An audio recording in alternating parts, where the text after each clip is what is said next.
Welcome, friends, to Tanked Up, the podcast about beer and video games. I'm Ben, here with Aadil. Hey. And Lucy. Whoa. Hey, whoa. Nice. You know, our usual catchphrases, hey and whoa. Always. It's episode 231. Wow. Oh, man. I don't know. Feel the time on that one. Sorry. Might have peaked the microphone a bit there. That's fine. Episode 231. We're going to drink some beers. We're going to talk about some games. I'm sure there's lots to discuss this week, as there is every week, usually. Let's start with those beers. Aadil, what are you starting off with? That's a good question. Which one am I starting off with? This one. I'm having Evil Twins. Berliner Weisse. It's called James Beer. It's in this lovely red can. And it's a Berliner Weisse with... Oh, maybe I should start with the other one. Well, it's too late now. I just realized I forgot that why I picked this was because it's very odd it's sounding. It's brewed with olive and strawberry. But it's a light 3.5%, and in my panic, I was like, right, the lower ABV one, that one. Forgetting this is the one with potentially the more strong flavors, but we'll find out.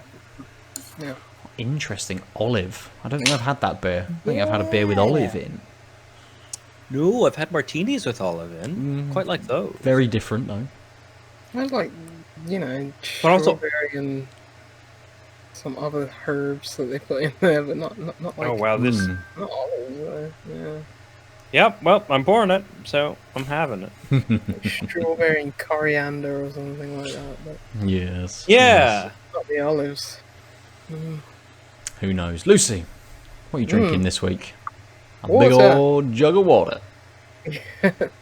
Proper A jug. pot, Is yeah. the jug making a reappearance? Yes, cameo from the jug. Excellent. Yeah.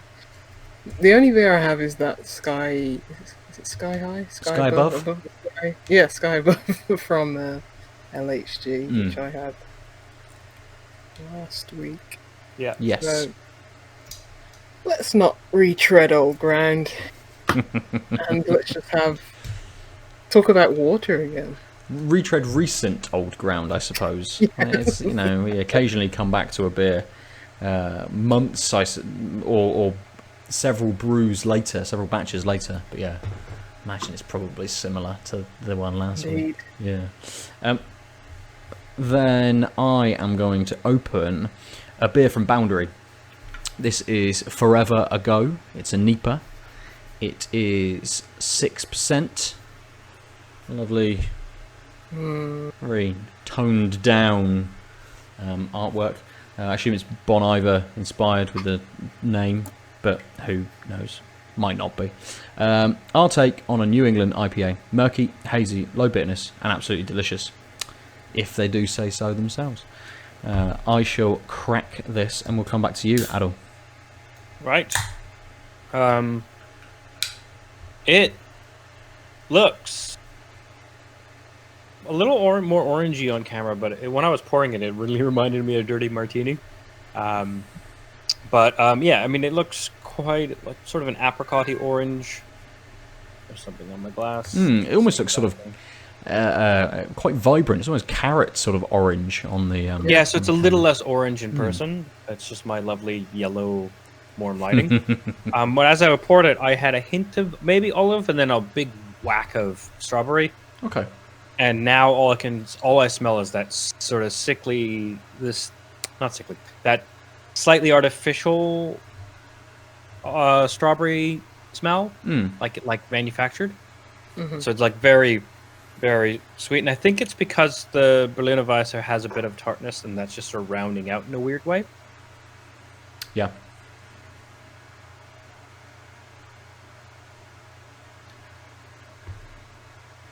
Very thin, 3.5%. It at least has a good amount of bubbles. A lot of bubbles or like super carbonated? No, just like a lot of small bubbles, so it doesn't feel blow. I just mean it sort of hits effervescently on a small set, Okay. Yeah. which helps offset the sort of thinness of 3.5%, sort of less alcoholic, more watery texture.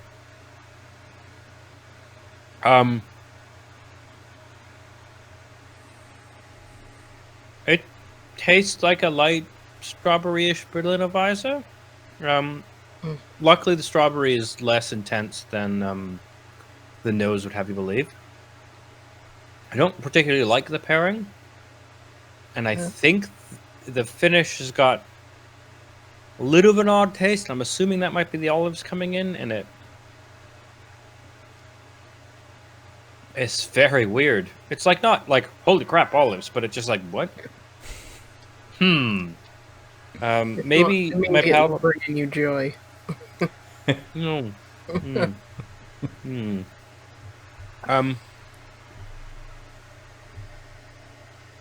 It's not bad. It's a bit squash-like with the strawberry, and I think what's happening is it might not be the olives, but whatever that like finish taste is, it's kind of interfering with where the beerier notes would be on like a Berliner Weisse, and so it's just kind of like starts squash, ends kind of befuddly-ish. I think that's the olive. I'm pretty sure. Like it's got that pittiness. Yeah, pity. And yeah, it's just it just doesn't beer enough right now. Yeah. Maybe they'll fade as I power through, but it's and that aftertaste just isn't quite doing what I'd want. Where like the foretaste is like, hey, it's a hot day, you know.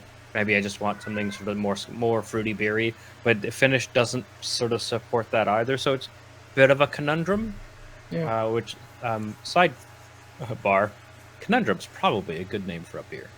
I'm sure there is one. I'm looking up on thingy. What am I looking up on? Untapped. Thank you, Ben. Okay. Well, that AB InBev one, rape beer or whatever it is.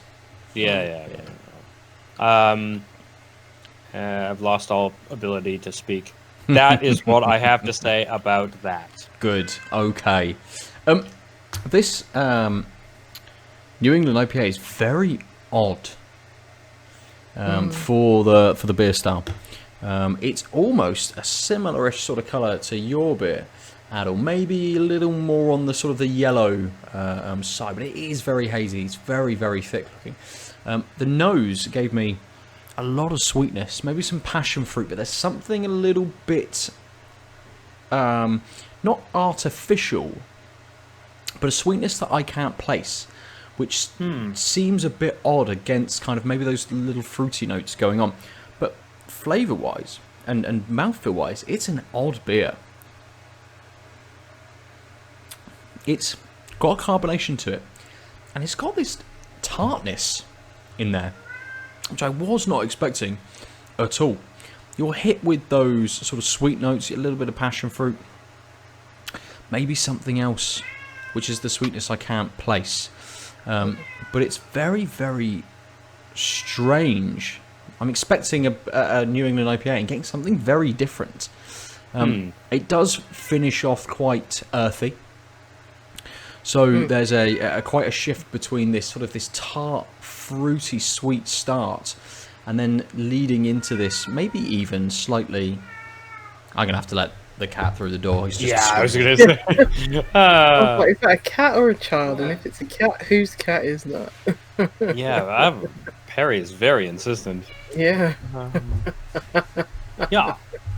Nope. Now he's going out the other door. Just stand there for 5 minutes, and when I open it, he just turns around and walks away. What a prick. Welcome to cat. Cat's got a cat. Yes, this is. I'm gonna have to drink more because it's very, very strange. For a NEPA, feels like a different beer has been put into this can. They put the wrong label onto the can. Yeah, so some of those boundary beers just don't hit sometimes. Yeah. When they do hit, they're really good. But yeah, like definitely rolling the dice, I feel, when you buy a boundary beer. Yeah, it's strange because I think if you stick to like an IPA or a double IPA, you know that they're gonna be solid beers. Kind of lean out of that a little bit. I think it was it a Pilsner that they did that I tried, and maybe a stout as well that I've tried, which were okay, but they were a little bit different to what it was kind of expecting. But and this is very different. They're pushing boundaries. Hey. I thought that was the shops, bottle shops, when they flog the beer, that they're pushing boundary. They probably were with this one. Like, buy this one, quick, please. Before word gets out? Yeah. I mean, it's an interesting taste. There's a lot of stuff going on. Try and get over that idea that I was going to have a New England IPA. Because this definitely isn't any kind of New England IPA that I've ever had. Right. So, yeah. Odd. But we shall continue on. Lucy, should we start with you this week? I think we started with you last week, but I thought because you haven't got any beer, maybe you'd like to jump in. Get a word in edgewise? Yeah. Yeah, I haven't played much. Finished, well, started and finished when the past was around, what Aadil spoke about last week. I enjoyed it. Yeah, nice, pleasant point and click. Puzzles were of a decent variety and difficulty. Yeah, it was just a relaxing game, nice music, great art. So I enjoyed that for the 2 hours or something it took me to complete. Did you? I remember when Aadil was talking about it. He, had those that sense that a couple of the puzzles almost just felt a bit thrown in for something to kind of do. Did you feel that as you were playing it? Yeah. The puzzles are very much on the lighter side, just to add that kind of interactivity. I think a lot of it is just the story that they wanted to tell and getting that across in that beautiful art style, rather than really leaning into the puzzles. Nothing stumped me. Everything was quite easy. It was it's basic point and click for the most part, and puzzle solving. So yeah, I wouldn't go into it wanting that kind of if you want that kind of experience, this isn't the game I'd suggest for you. But sure, yeah, it gave it enough interactivity where it's like, I enjoyed that for the 2 hours or whatever. I also finished it. I don't know if you recall at which point I stopped the stream. It was right at the end, wasn't it? It turns out, it turns out there was like one couple scene dialogue thing that I stopped, and then it was like, oh, yep, that's them is credits. Perfect. Yeah. Wow, I clicked on a thing. That was my only interaction. It was amazing. I was like, oh, he got really clever. I hope he goes back and just finishes it. Yeah. It would be funny if he didn't. So finished that. I played the wonderful Donkey Kong Country. Yes. Wonderful 101. Also on the Switch, I played Donkey Kong Country 2. Oh. Why are you saying uh-oh? What happened? Oh, you froze for a Can't say second. I uh-oh. think you're back. Okay. Wow, that's all right. I'm secretly ICQ. You did freeze. Okay. But that's fine. you're back. As long as it's just for a second and not like the last time where it's like, oh, I'm done. Yeah, I don't like the most recent Donkey Kong Country games.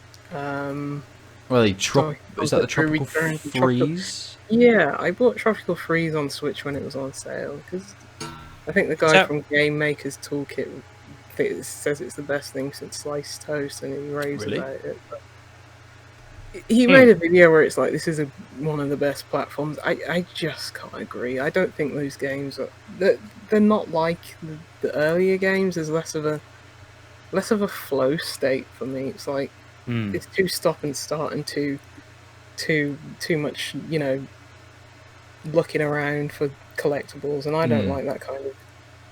I don't like that in my platformers. It's sort of like why I like the Rayman games, like Origins, and I don't think I've played enough of Legends, but they're just not on that level for me. something like, I don't know, Celeste or something like that, because you're just breaking that momentum, that flow state. Aadil's pointing and I don't get the message. It's actually over there somewhere. Oh, wait. Down there. Oh, right, because fucking...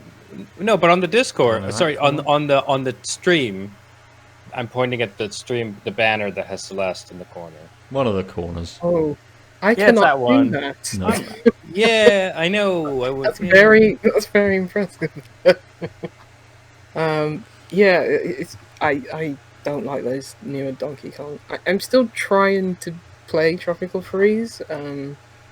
Was that originally a Wii U game, or is that new to the Switch? Yeah, okay. One of the Wii U games, but yeah, I think those first ones on like the SNES are they're so good. They still hold up. I really like them. They're just really good co-op games. So saw that through to completion, and I might go back to Donkey Kong Country and actually finish that, because I don't think I've ever finished that. I can't imagine they're long games. No, it only took me about 4 hours. Something like that. Oh wow! And that's with the generosity of like I try and do it without like just rewinding, which you have. Oh right, rewind's coming. Yeah. But when it's like, okay, this is horseshit, I am just rewinding. But I don't have the time or energy where it's like, this is stupid. This is purposefully unfair. This is cheap. Then I'll do it. But otherwise, no, it's pretty. It's not. It's less hard than I remember, but there are some certain points where it's like, I understand why you made this particular level hard. So like, oh, kids play it till they die now. Yeah. Get past it, but yeah, God bless that rewind feature. It's really good.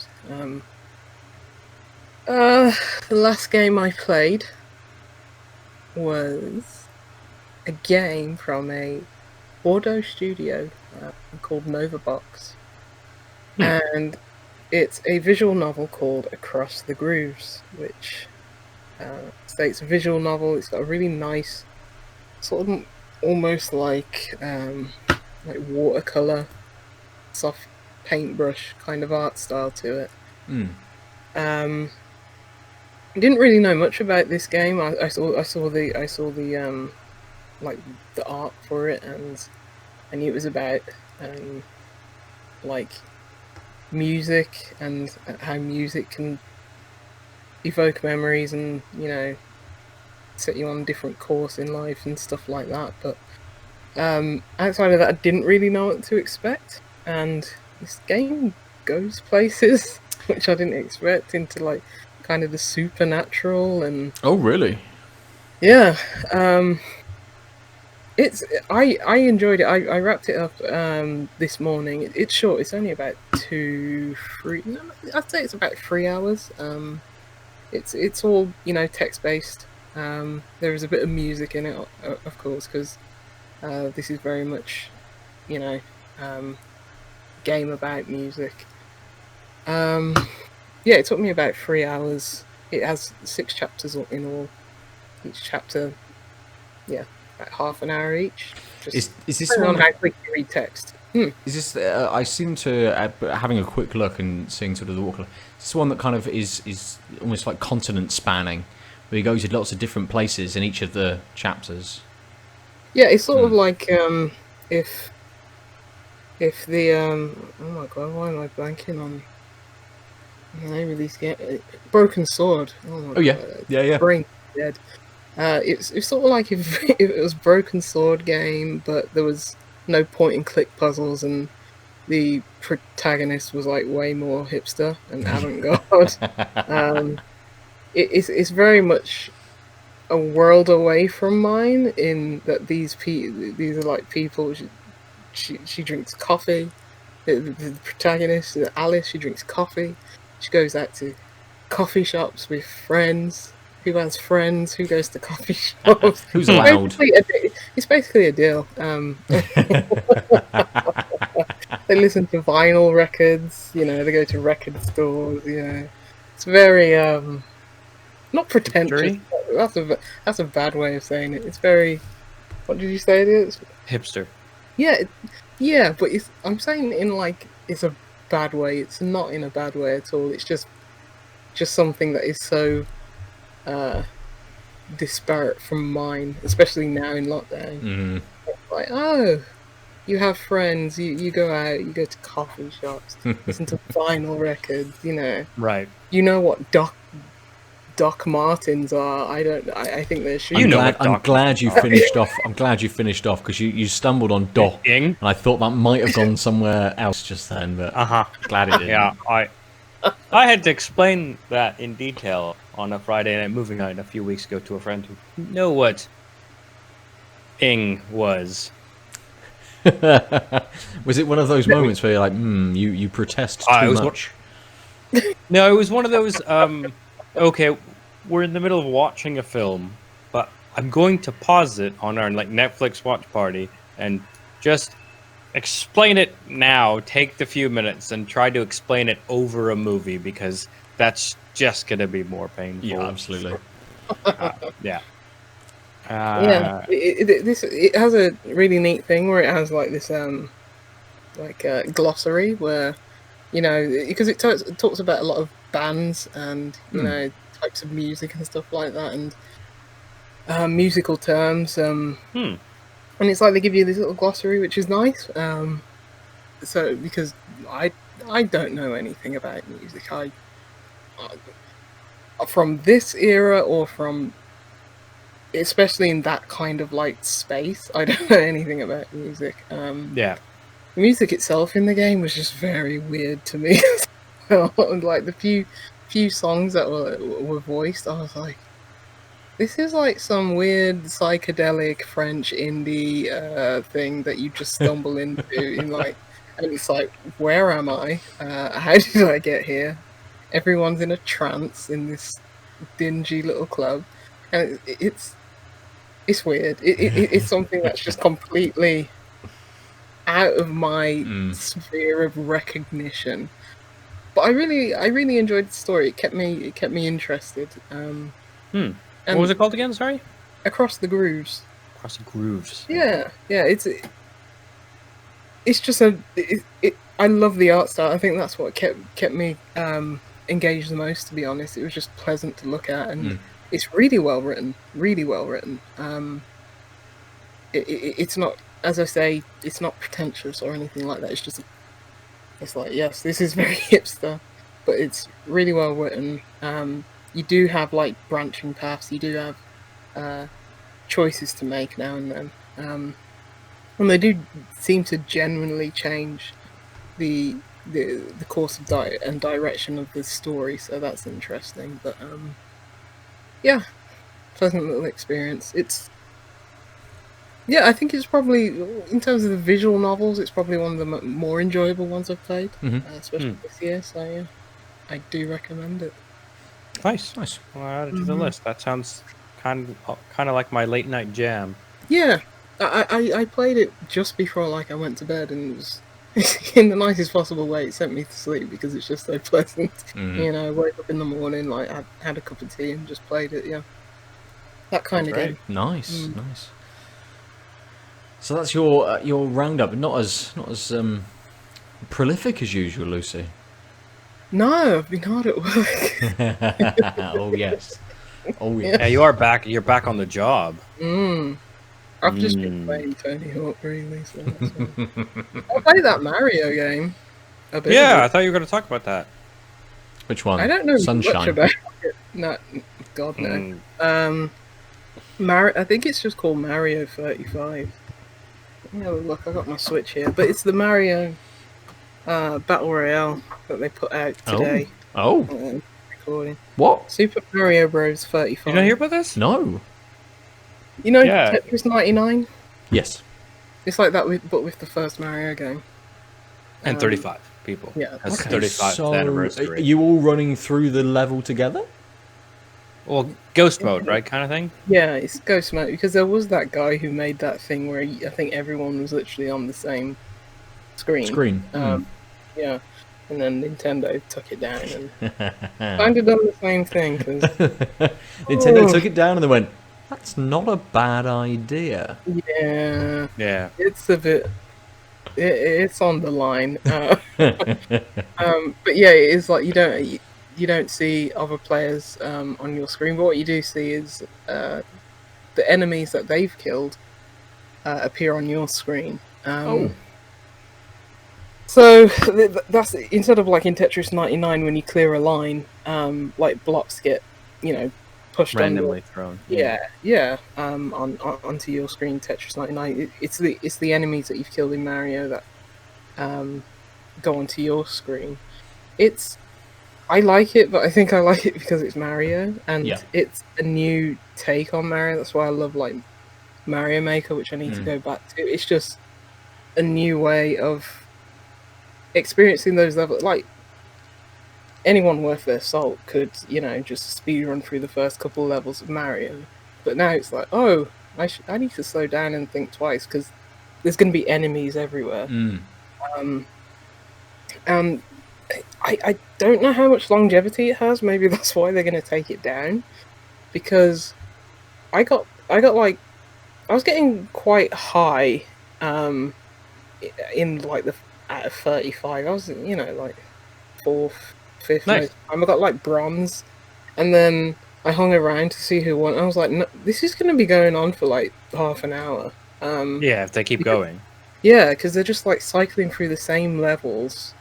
They've both got like the best thing to do is you can start with a certain power up, like a mushroom or the fire flower or maybe a star or something. And when you earn more coins, I think you earn coins for like KOing someone, i.e. the enemy that you killed and went onto somebody else's screen was responsible for their death. Yeah. And once you earn like 20 coins, you can just like spin this little roulette thing, and it gives you a certain power up. It can be like a power block and gets rid of all the enemies, or gives you a fire flower and stuff like that. But at that point in the game, it's like you're only really gonna die if you just fall in a hole or something. How far is the game? Like, how many? Is it the whole game, or is it like World 1? I don't know, because I've only got to World 2-1 so far. That's the furthest I've seen. Did you not go for the warp zone in World 1-2? I did, but it just said go back to 1-1 or 1-3. Okay, so that's interesting, right? Yeah, I don't know how it cycles through the levels. I don't know if it's random or if it's only doing from a small pool. Or it looks like there's so many blocks where it looks like you unlock all 8 worlds. But I don't know how to do that because I'm getting through these levels and it just cycles me back to like 1-1. Weird. Yeah, I don't quite understand that part yet. I'd have to read about it when more people have played it. Yeah, because I was just like, I'm just going through World 1-1 every single time. I mean, I'm just killing all these enemies because I have a fire flower and.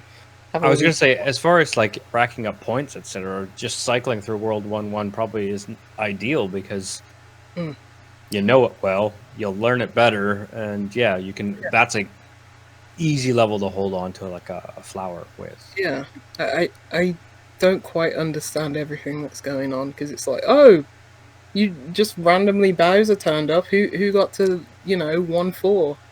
I didn't yet. Am I too slow?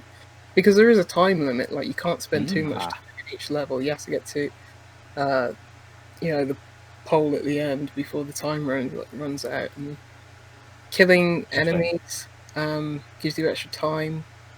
Getting like if you've already got the fire flower and you get another one, that gives you like 15 more seconds. So yeah, like I don't quite understand it yet. So maybe there's more nuance that I just haven't found. But bronze is the best I've done so far. That's pretty good. Yeah, it's early days. Just wait until like the weirdos come on. Right. Yeah. You play Mario really well. And that's it. That's the only game they'll play for a month. I still do pretty well at like Tetris 99, and I'm not attacking anyone in Tetris 99. I'm just playing Tetris. and everything, and everyone's just like attacking me. There's probably easier ways to play Tetris. That's why I'm looking forward to like Tetris Effect. Yeah, that's coming to Game Pass. The psychedelic one. That yeah. Because that's coming to Game Pass, I think. And I was like, I can just play Tetris. Nice.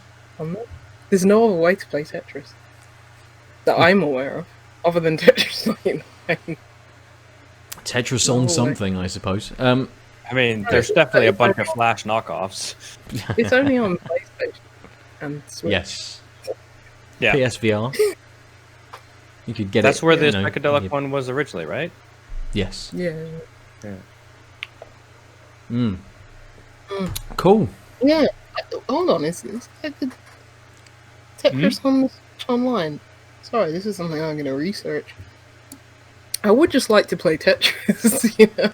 I'm sure there's got to be some version of just standard Tetris on Switch. You can pay for there's Puyo Tetris, but I don't want that. You can pay. There's a paid version of Tetris 99, which does offline mode. £9. Put it on sale for about, you know, I'd go up to £5. Oh, I was going to say $4.50. Yeah. Yeah. That say sweet spot is like £2. So I can just play that. I like this new idea of what we charge you for online services, but also we're going to start charging you for not online game. Yeah. I can't remember what they call that mode in it. There's like, you can play against 98 other bots. Or you can have like chill mode or something. Yeah. Chill mode, which is Tetris. Tetris, yeah. I need something. Son of a. It's brilliant. I like how they monetize all of these things. When God of War Ragnarok comes out, I assume you can buy the. You know, they'll drop the price of these PlayStation 5 games, and it will be £50 to run around as Kratos just shouting "boy" constantly. But there won't be a boy because Atreus only comes in the £70 version. And he just appears in a cutscene otherwise, but he has no other meaning whatsoever throughout the whole game. Kratos' character model will be swapped with, like, I don't know, Tom Holland from Death Stranding. Tom Holland with a it's just always Tom Holland beard. Yeah. Painted face. Basically. Boy. Yeah. And the boy shows up, and it's Tom Holland. And all the enemies. Oh no, Lucy. Oh, Aadil, did you see the thing I sent to Lucy, or shared in the chat, which was the video where people had swapped in Tobey Maguire and Willem Dafoe? Oh man, Willem Dafoe loves his video games. At least, well, you know, he's been in a few. But it'd be good if you can be Tom Holland as Kratos and Atreus going through God of War, and it's just Willem Dafoe. Every enemy, not even his face on the enemies, just him. Every single enemy, he's this size. Then the bosses are this size, and then other ones are wider. It's just the same model stretched in various ways. Basically, it's the same like one skin and texture map of Willem Dafoe, just stretched to whatever the hitbox of the enemy is.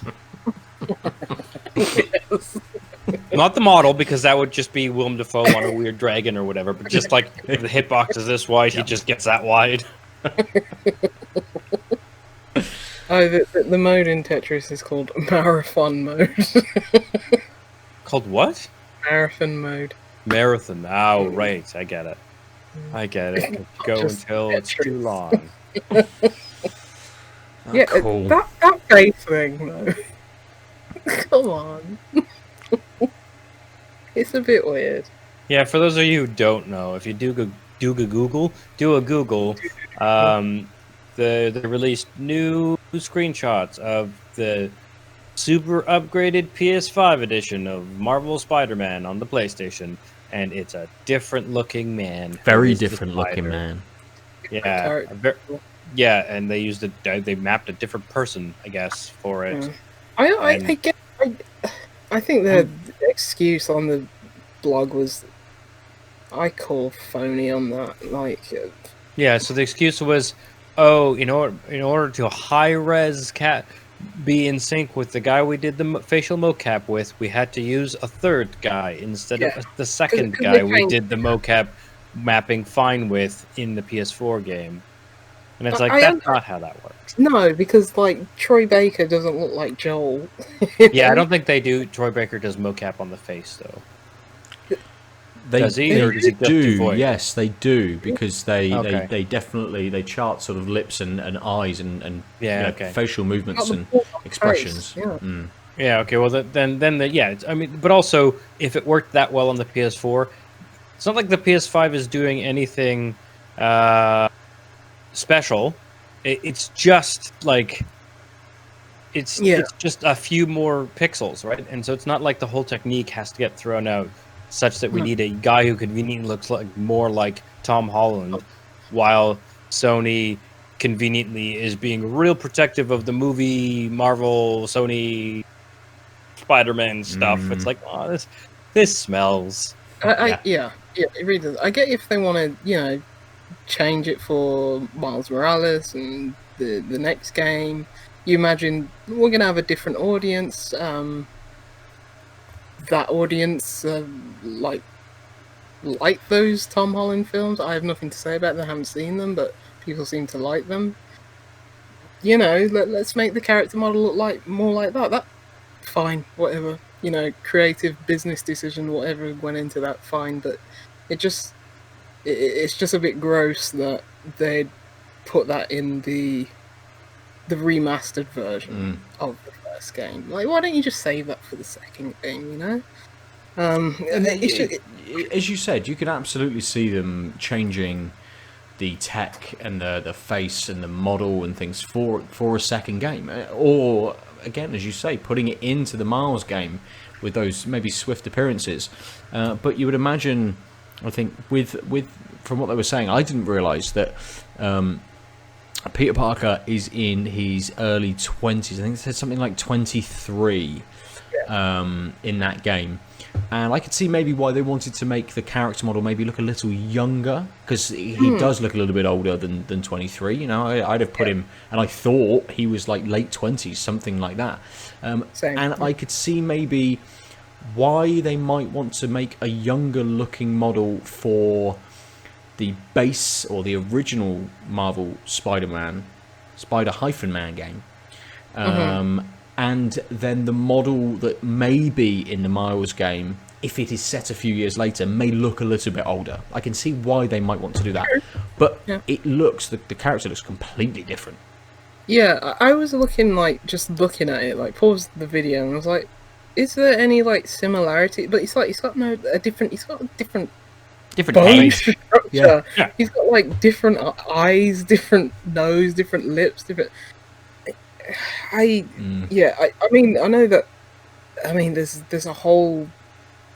Yeah, it's not too bad, but there's a whole shitstorm about Sony and how they're gonna, transfer PS4 players to PS5. It just came out today. Saves don't transfer in Dirt 5 or Yakuza or whatever. Some games. This will only be a problem for the first year when people are transitioning over. And it won't ever be a problem. But it's just, I think it's just horrible that this is their approach to backwards compatibility and preserving these games. It's I'd rather them not do anything for Spider-Man than make his face. I think it's so. When we're looking at this this expanded game collection that's coming to the PlayStation Plus service, so you've got to imagine that something like God of War, which is going to be the PlayStation 4 version, might get some kind of patch which may bring in something that makes it look a bit more PS5, maybe ray tracing or a bit better lighting and stuff. But if you've got your cloud save associated with your account, or you've put all of your saves on a stick and then put that into your PS5, surely that will come over. It might only be these cross-generational games which have this issue of this kind of cross-save not working, but they're just so quiet about all of this. They just haven't told us anything. Yeah, it's it's a month away. Yeah. Have they said if I bought a PlayStation 5 and I put in my PS4 SpiderMan disc, would that work? Or... No, it grinds it up into a paste.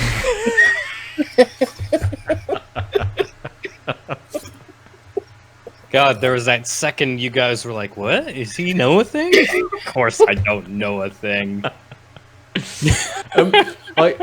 I would imagine that your Spider-Man PS4 disc does work, but you don't get any kind of upgrade.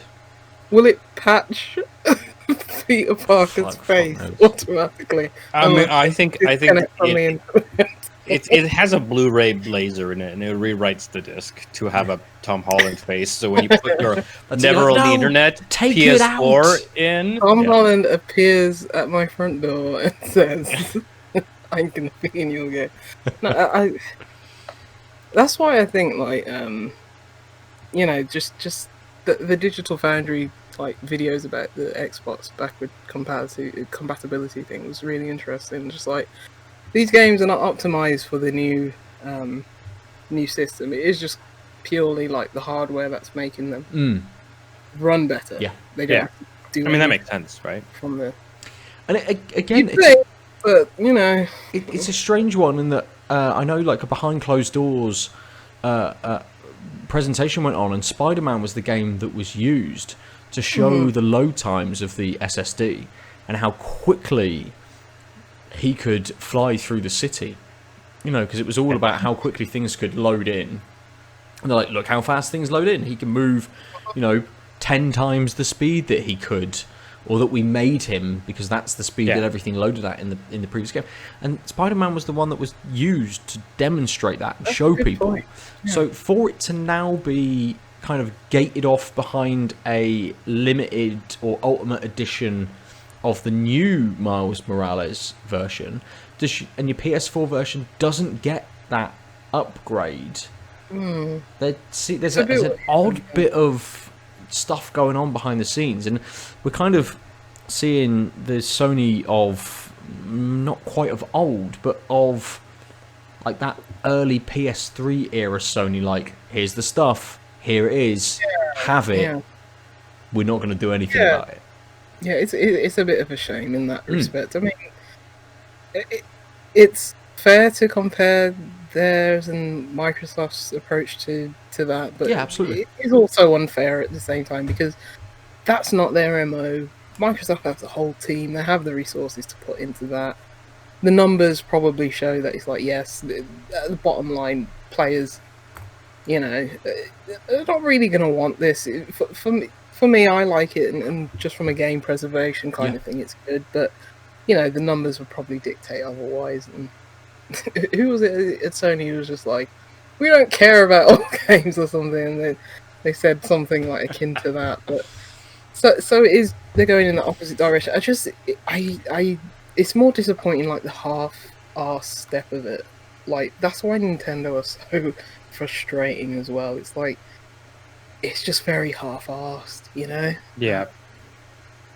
And when you narrow it down to, they say, like, the most played, top 100 most played games are just hopefully going to work, and you just think that's not a large number. Yeah, I think they've not retracted that, but they have built on that a little bit, saying that they believe something like 90% of PlayStation 4 games will work on PlayStation 5 and be backwards compatible. I wish I just put out a list. Yeah. Yeah. Well, I think that's the promise that would take paying someone to go through, and the big problem is get the internet corner cases. Yeah, the problem is corner cases. Like, what counts as soon as you start putting out a list, you have to have like a testing regime. Well, and then it's this, someone's played this through and done some weird things to make sure it doesn't crash, and that's QA work, and that's a lot. Yeah, especially for other developers' games. As you say, group of people. Yeah, but if you just look, the engine works, and we threw our regular stuff at it, and it should work. When you say over 90%, you're kind of just throwing a number out. Absolutely, and I think when they came out and they said the top 100 games will work, they were the ones that they had tested. So when they came out, they made a factual statement that the top 100 PlayStation 4 games will work on PlayStation 5 because they had actually tested them. But they might not have, that might have been, they might have tested 102 games, but, 100 sounds better than 102. Can I play The Quiet Man in 2021? That is the question. No, you have to play The Quiet Man 2, but you'll have to watch a YouTube clip embedded into the game that tells you the backstory about The Quiet Man. Or it's just a highlight clip of Giant Bomb playing The Quiet Man. I would buy the video game of that. Absolutely. Good. Right, shall we open some more beers? I'm ready. I'm ready. You yeah, ready, let me Aaron? rinse my glass. Yeah, cool. All right, well, you rinse your glass. I'm going to open my beer. I've got a beer from North Brewing Company. It is a double IPA. It is 8%, and it's called on the recently. Split Every week you've had it. Moon. I know, mate. I've been getting heavy into the double IPAs. I like the can art. Let Aadil see that while he's there. I like that. It's Is that a shuriken in the middle? Or like a windmill? No, it's their logo. I know, but is it a shuriken or a windmill? No, I don't know. It's just sort of almost like two. I think it's a weather vane with the north. Yeah. But I also think it's a shuriken. Well, maybe we could ask them, and they could change it for us. Yeah, double IPA, 8%, Split Moon. Doesn't give me, as always with North's beer, much of the info, but it does say barley, oats, wheat, and hops, which are Mosaic, Denali, Comet, and Vic Secret. And there's yeast in it. Oh, yeast. Just some yeast. Who knows where it's from? Who knows what it is? Well, we know it's yeast. There we go. You told us that. Aadil, Yes. what beer are you drinking next? This one. It's the 5 Points Brewing Company's Gold Bullion. A golden ale brewed with Bullion hops, 4%. This summer golden ale showcases Bullion from our friends at Hulk. Ooh, let me try that again. This summer golden ale showcases Bullion from our friends at Huckins Hops in Kent. Expect dark fruit and citrus flavors, a smooth bitterness, and rounded body. 5 points is, of course, in Hackney, in good old Nodnall. And I think I said it was 4%. Yep. So it's 1% less than the points. So is Bullion a hop variety? Yes. Ooh, it's not one I've... Well, I may have come across it, but it's not one I've knowingly come across. Sounds expensive. Yeah, I'm super curious about it. Or it sounds soupy. Does it look soupy? Bouillon. No. No. Fair enough. Give me a second. While I pour and look up what Bullion hops is, apparently, why don't you tell me about your beer? I will. It's poured lovely. Nice, fruity nose, as you'd expect. Lovely head on that. It's all frothed up all nicely, and it's a lovely colour. Not quite as deep, not quite as orangey as the Boundary Nipa, but it's a little gold in colour. Definitely got that lovely thickness to it. Super, super blocky in that colour. Yeah. A good looking beer. Oh.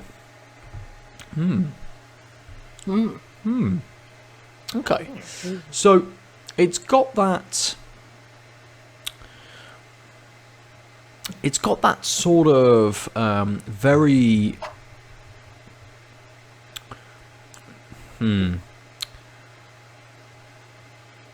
Talk us through it. It's kind of. It starts you off with this sort of like stewed fruit taste to it.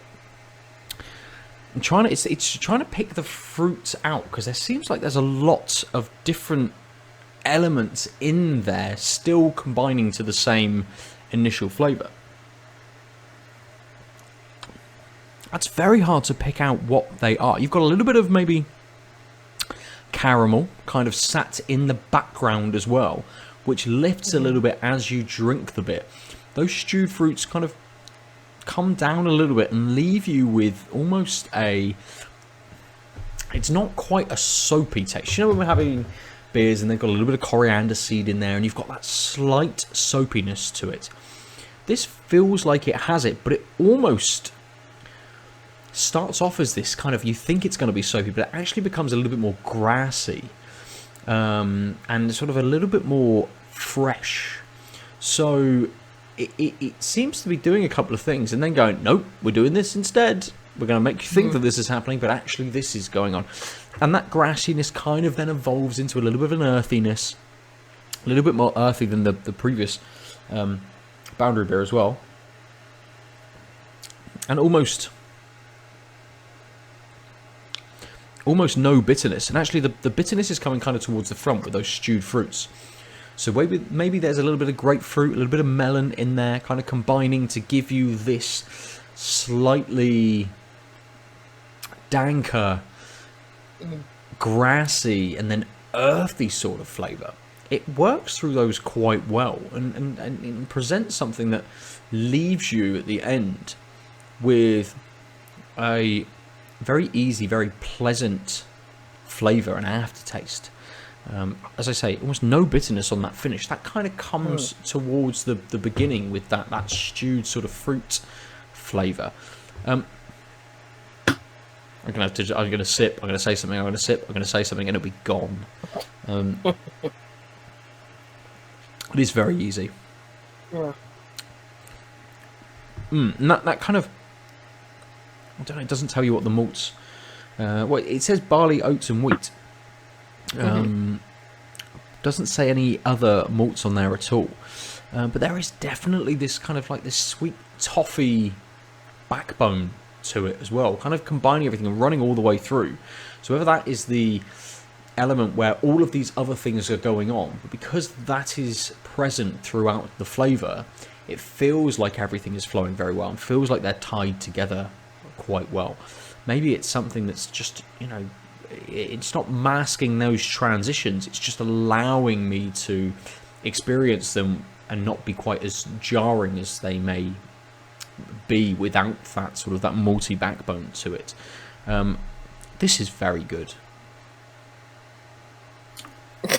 We got there. I think I maybe Ben likes that beer.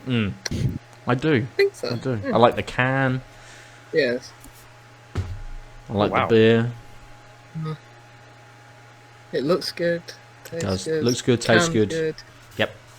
Life's So good. Full package. at the risk of coloring my taste, in fact, no. Let me just taste it. Then I'll read you what Bullion hops apparently is like. Okay.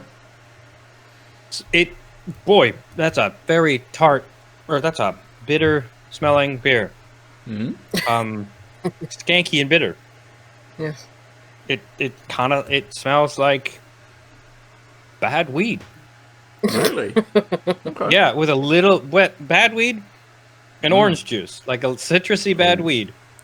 So Interesting. you've smoked like some hash rather than some weed. You smoked some hash and then you're just sipping on an orange juice. like a Tropicana, like one of those. It's fresh orange juice because it has pulp and bits in it. You've gone to the shop high as fuck. You've taken a joint with you. That's actually, I haven't smelled a beer this skanky in a while.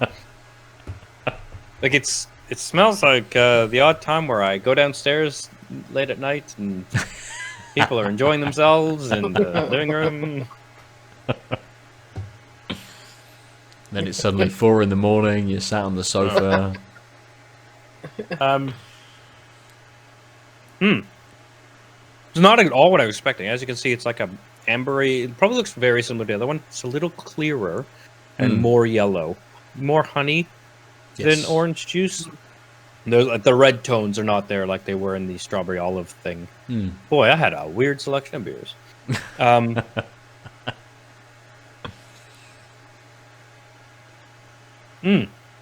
That skankiness is there, but mostly in the end, it's slightly sweet. You've got that lovely, almost floral citrusness to start. You get this like nice, sort of darker, skankier taste that fades and ends a bit sweet still.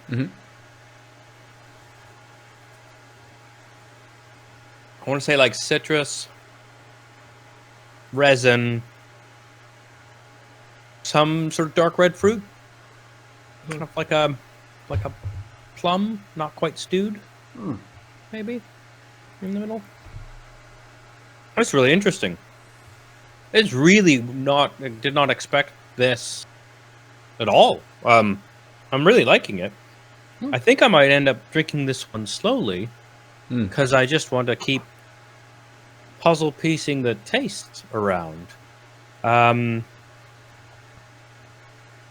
Yeah, I mean, I like this beer, but for I think different reasons. That like Ben's luxuriating over there in the corner, and I'm fascinated and trying to decipher over in this corner. And my phone keeps vibrating because I forgot to turn off sounds. Vibrate, that's the word. It's in airplane mode, but people Facebook message you at 9 on a Thursday. Of course. Yeah. It's illegal. So let's see if I got okay. BritishHops.org.uk/variety/bullion. Flavor and aroma is zesty, spicy flavor with predominantly dark red fruit notes. Nice. You are a genius. Genius. I would say that it needs to say something more about skanky resininess, but that might just be this beer and not the hop. Yeah. The characteristics are black, currant, and spicy. Clear New World characteristics, producing a zesty, spicy flavor with predominantly dark red fruit notes. Has a strong flavor when used for dry hopping, which some consider to be harsh, often used for darker beers. Oh. Not golden. It's not gold, ales. yeah. I mean, that kind of makes sense with that sort of resiny dark fruit hit. I think maybe that's why in this lighter beer I was getting some more citrus and the slight floral note than maybe from whatever else is going on. It sits plummy. Now that I haven't had a sip for a while, it's like this weird, like, plum on the way to prune, middling taste on the finish. It's lingering. Yeah. What an odd beer. But you're enjoying it. Yeah. So, that's good. We'll see if by the end I'm bored with figuring out what it is because it's unique and like, and if I've moved to, I like this or this was interesting. But I think I can't figure that out until a ways from now. Good. Yeah. Cool. All right.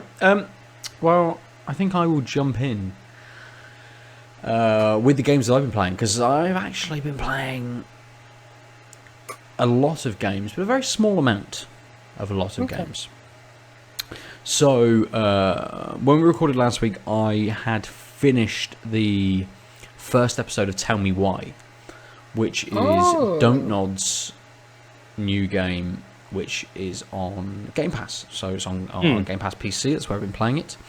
And it is a story about two twins, one of whom, spoilers for the first few minutes of the game, one of them has been in a like a youth correctional kind of place, not like not a super serious one, but young offenders, like a young offenders kind of place.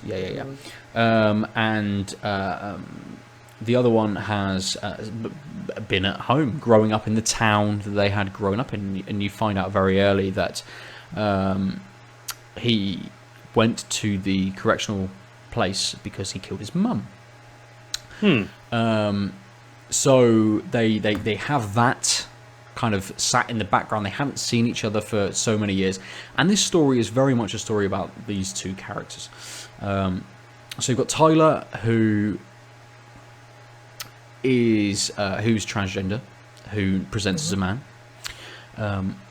and what's the woman's name? Alison? Yeah, maybe. I played like the first half an hour of this. Okay. I can Google it. Yeah, Google it. I'm pretty sure it's Alison.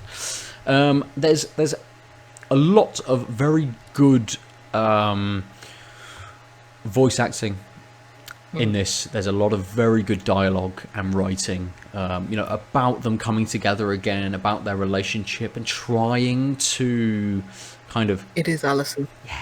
It is nice. And them trying to not kind of reconnect, but almost like pick up kind of where they left off. There's a little bit of resentment that kind of comes out within this.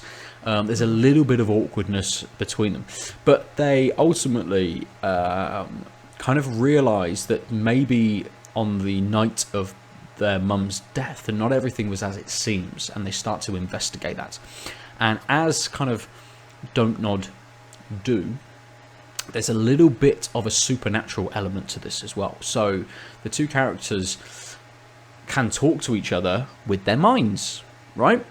You know, everyone kind of thinks that there's this kind of twin thing going on where people can kind of think the same thing or experience and feel the same sort of thing. This is very much that, but kind of a slightly more supernatural kind of thing, where there actually is conversations and dialogue between them, and they're experiencing memories as well. You can hold down spacebar, and they can experience some memories. And it plays out, and it may or may not sort of trigger the story to move forward. You can pick between whether it's Alison's memory or Tyler's memory, and they're both slightly different. There's a few dialogue options which may kind of tie the characters together a little bit, or send them on not diverging paths. I don't know how that kind of works right now, but maybe put them at odds with each other. And at the moment, I've just started the third chapter. So we're kind of deep into the kind of conspiracy about, not conspiracy, but deep into the story about maybe what had gone on and the cover-up, and kind of trying to understand if there were other characters involved, and all of these sorts of things. And it's almost a bit of a walking simulator. It's almost a bit of a point-and-click adventure game. It's almost a bit of a kind of just a narrative-driven story game. So sounds great. Lots of dialogue options, lots of things that you can explore, lots of items you can pick up and get a little bit of exposition about, lots of things that you can pass by, but you could, you know, within the start of the third chapter, I picked up this box.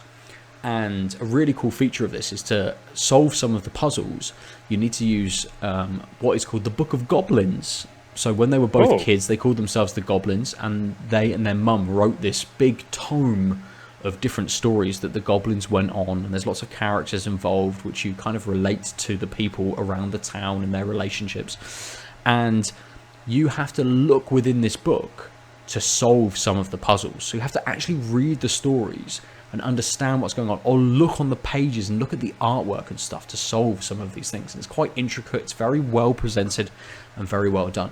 And I was really enjoying it, and I think maybe the third chapter starts off quite slow. And it hasn't stopped me from wanting to play it, but other things have kind of come along, and I've gone, maybe I'll start this, and they've held me a little bit longer than wanting to go back to this. But so far, it's a very well told story. It's very interesting, and there's a lot going on to kind of delve into. It's bogged down a little bit with kind of side characters and slow progression, and just a little bit of thinking, I should be able to do this, but I can't. There's something I'm not quite grasping here to allow me to progress. And that's only very occasional. The rest of it is just very, very good. So that has kind of occupied some of my time. And it's in 3 episodes, and I think there may be 4 hours an episode, maybe 3 hours an episode, something around that. So they're not huge. What was Don't Nod's last game? I don't know. Yeah, because they didn't. Life is Strange 2. Life is Strange 2. Yes. Right. I didn't get through that. Yeah, I don't know if I'm just burned out on that. I started it. I got like an hour in or something. I like those games. I love Life is Strange. Yeah. I just might be burned out on that kind of type of game, because I started Tell Me Why. I was like, I remember why I love these games, like just the attention to detail. Yeah. It's a really good looking game. Like, it's beautiful, yeah. I probably stopped when just got off the barge at the very beginning of the first game. I was just looking at like the vistas, like the Alaskan mountains. I was just like, this is beautiful, you know. I need to get back to it.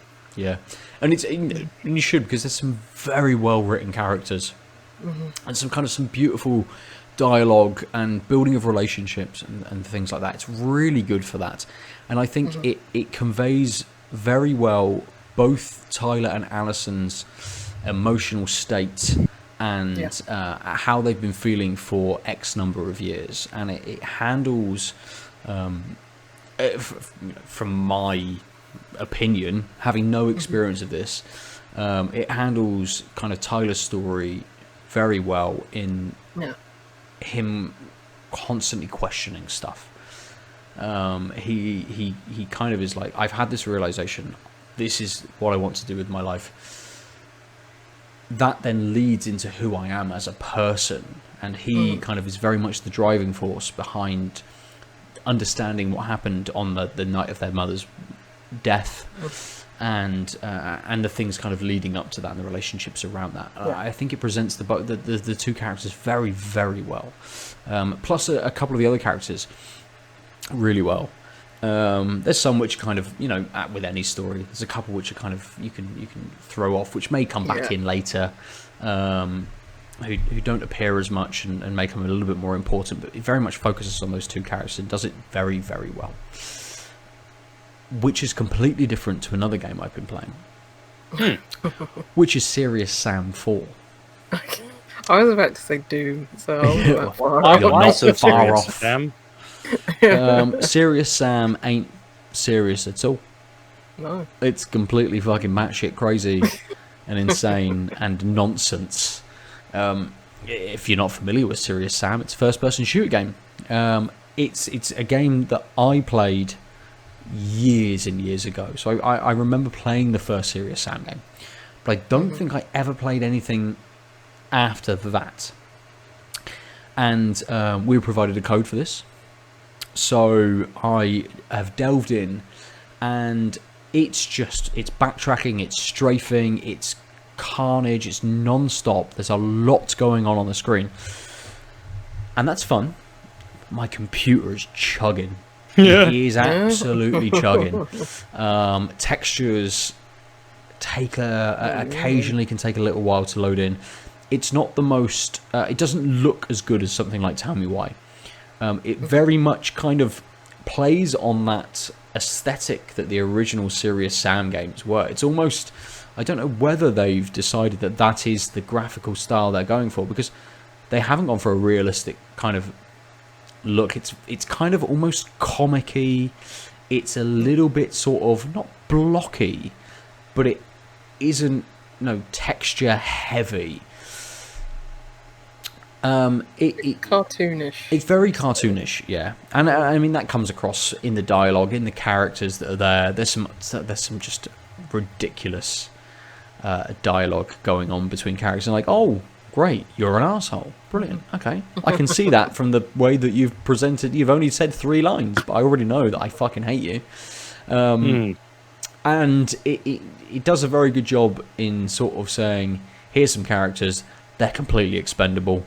You're not that, you're Sam, you play around as Sam, and you are this kind of gun-toting badass, and everyone else is just secondary to you, and they don't need to do anything. You're the one going around fucking killing demons and doing the objectives and all this sort of stuff. But what I find a little bit interesting is that the maps are absolutely massive.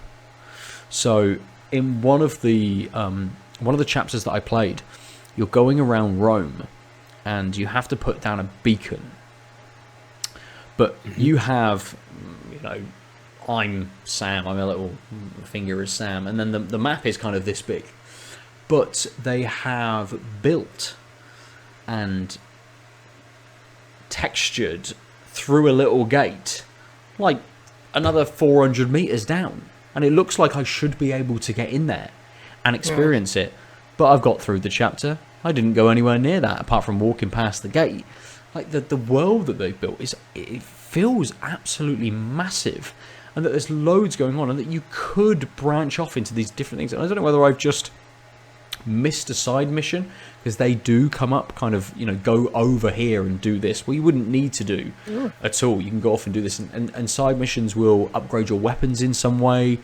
But I found that I've got to a stage where suddenly the difficulty level has just jumped. So everything before was like, oh, I've died, but actually I understand how that works. I can see what I was doing wrong. I can do this. Now, stuff is just being thrown at me, and I am not good enough or quick enough to counter it and deal with it. And it's very much enemy-based and environmental-based. And I've got to jump over lava. I've got to shoot enemies as they're shooting at me as I'm jumping over the lava. Some of it slows me down. And I'm just kind of like, there's so much going on that I can't quite deal with it fast enough. Right. I was going to ask, so, like, my recollection of old Serious Sam games was that it was very much a... some games increase difficulty by, like, increasing hit point number, and this is increased enemy in the game. Yes, but also introducing lots of different enemies. That's one thing that I really like about this, that you encounter the same enemy for, I don't know, a couple of minutes, and they will come in increasing number, and that is how the difficulty kicks up. Then there'll be another enemy alongside those first enemies. And then you might encounter a third enemy by itself. And then it will be all three enemies. And then it'll be all three enemies with an increased number of those. Then it'll be in a very different scenario. So actually, it's only enemy number 2, but they're really far away shooting at you. And I think it does very well in mixing up the enemy types, what they do and how they do it, and the situation that you're put in. So there's a part where I picked up a rocket launcher. And there are enemies which are the skeletons of demons. And they have big talons, but they also throw projectiles at you. So they run really fast at you and swipe, which really hurts. But also, as they're running really fast at you, they might throw a couple of things. This game is all about like strafing and kiting, backtracking, trying to use the environment. So if you've got a square with something in the middle, you absolutely want a kite all the way around. So shoot, shoot, shoot, run, shoot, shoot, shoot, run, shoot, shoot, shoot, run, shoot, shoot, shoot, run, and another one will pop up, and you're constantly moving. That's a good thing about it. It's very frenetic, and it makes you pay attention all of the time. And I think that is where the attention has been paid in this game. It's not the story. It's not the acting. It is that gameplay, that fast, frenetic, frantic gameplay, which has you constantly thinking, constantly moving. And as I say, I've got to a point where I think I'm playing on medium, and I think I might have to just lower it down one setting to get through this level, then maybe bump it up again and see how I get on. But I'm just not fast enough. I'm not quick enough to get through this.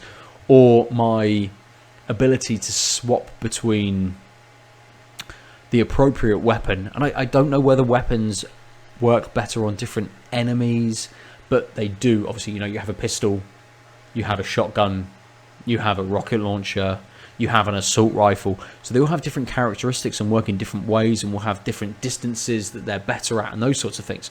But I don't know whether they have an effect on enemies. I've not got to an enemy that goes, I really don't like fire, and you've got a flamethrower, so I die a lot quicker. I don't know whether it works like that. But I've very much got to a point where I picked up a sniper rifle. I can one-shot a couple of things without even having to zoom in, just from the hip. Sniper rifle, popping off a couple of, because it's so powerful. It takes a long time to reload. But these little mini scorpion guys are coming at me with miniguns. That seems like the wrong paced weapon. While it's starting, the minigun's starting up, pop them off. Go, run, motherfucker. There's Don't they wield knives, crabs? That's what I thought. Yeah, knife crab. Knife crab and crab? minicum scorpion. Knife. Scorpion. Oh. Oh. Crustacean, yeah. I don't know. They both have like little pincers, so I thought that was good for knife wielding rather than minigun. Yeah, that's fair. Maybe. I mean, Yeah. when you've got something that's like this, to pull a trigger's a little bit kind of. Maybe their guns have been modified for their pincers, perhaps. True. But I just saw on Steam that I think this is the best way of describing this game. If you're looking for more of the same, 8.5 out of 10. If you're looking for a new next-gen experience, 2.5 out of 10. So, yeah. Yeah. And again, I think that very much plays into the graphical style that they have gone with, how they presented the game, you know, all of those sorts of things. Absolutely screams. This is a continuation of this series. We've not taken that next step. We're not making it something else. This isn't a reimagining or a reinvention of, or a remaster in any kind of way. It is just another game within this series. Proper. Really positive reviews on Steam, though. Yeah, and it's fun. It is fun. But one of the other games I've been playing is Modern Warfare 2. Call of Duty Modern Warfare 2. Because it was free on PS Plus last month. And playing Did it get that, remastered or something? yeah. So playing Serious Sam, which I'm playing on the PC with the DS4, had me thinking, do I like? Because I thought this feels like Serious Sam. It feels like an old Serious Sam game. How does it stack up against not even a modern shooter now, but something that is more modern than that Serious Sam formula? I thought, wow, maybe I'll dip into Modern Warfare a little bit. And I think actually I'm drawn more to Serious Sam 4 than I am to Modern Warfare 2. Really? And I think it's the idea that it is constantly frantic. Like Modern Warfare 2 is a little bit slower.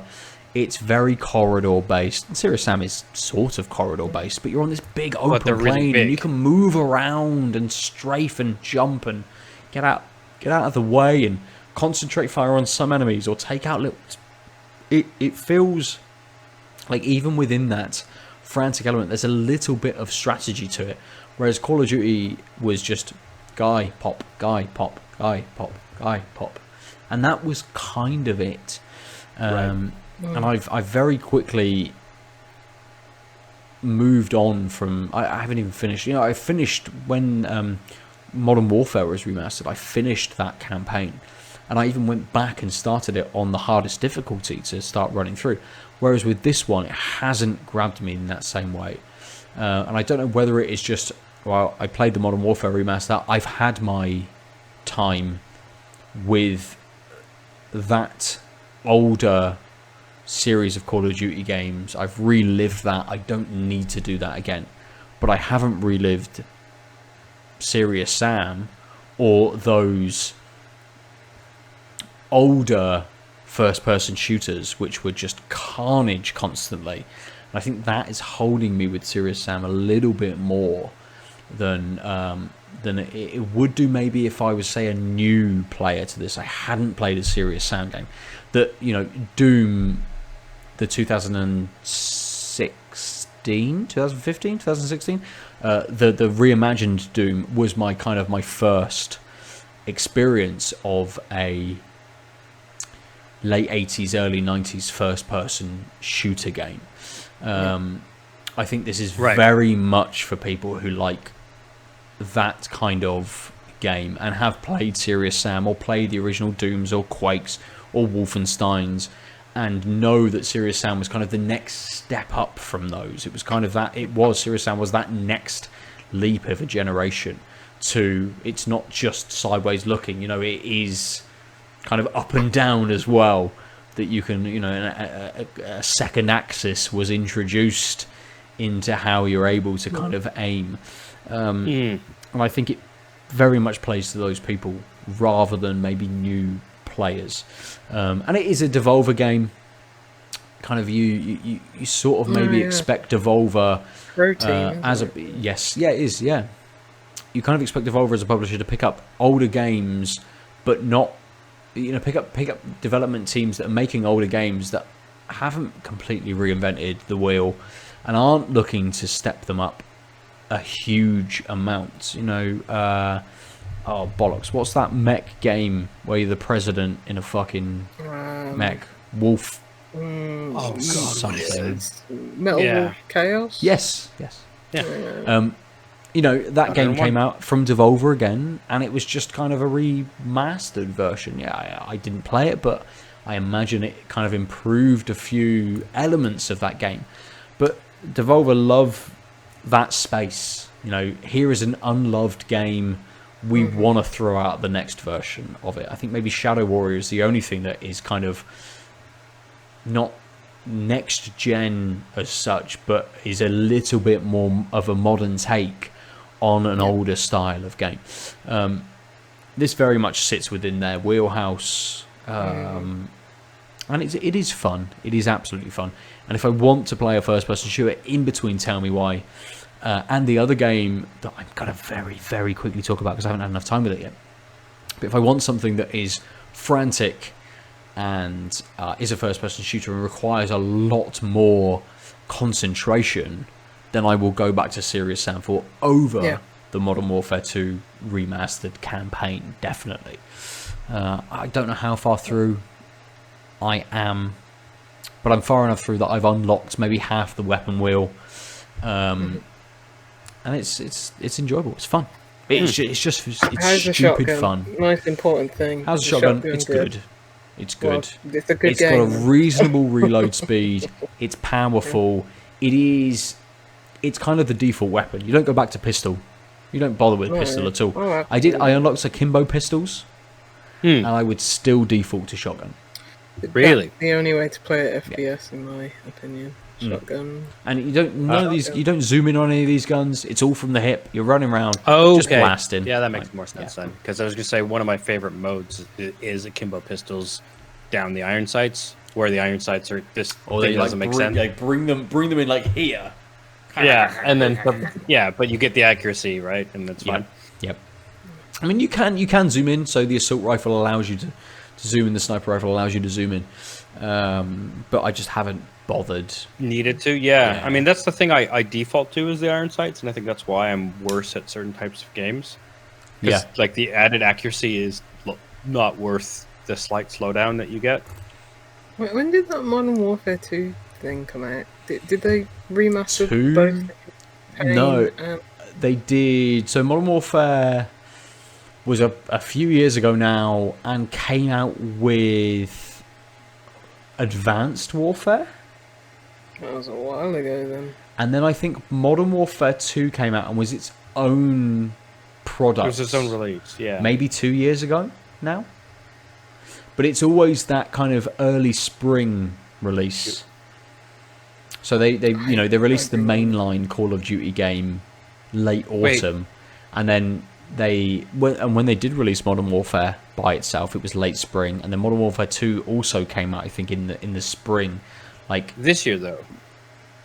What? No, it can't have been this year, surely. Call of Duty Modern Warfare 2 campaign remastered was released March 31st, 2020 on PlayStation. Wow, was it really?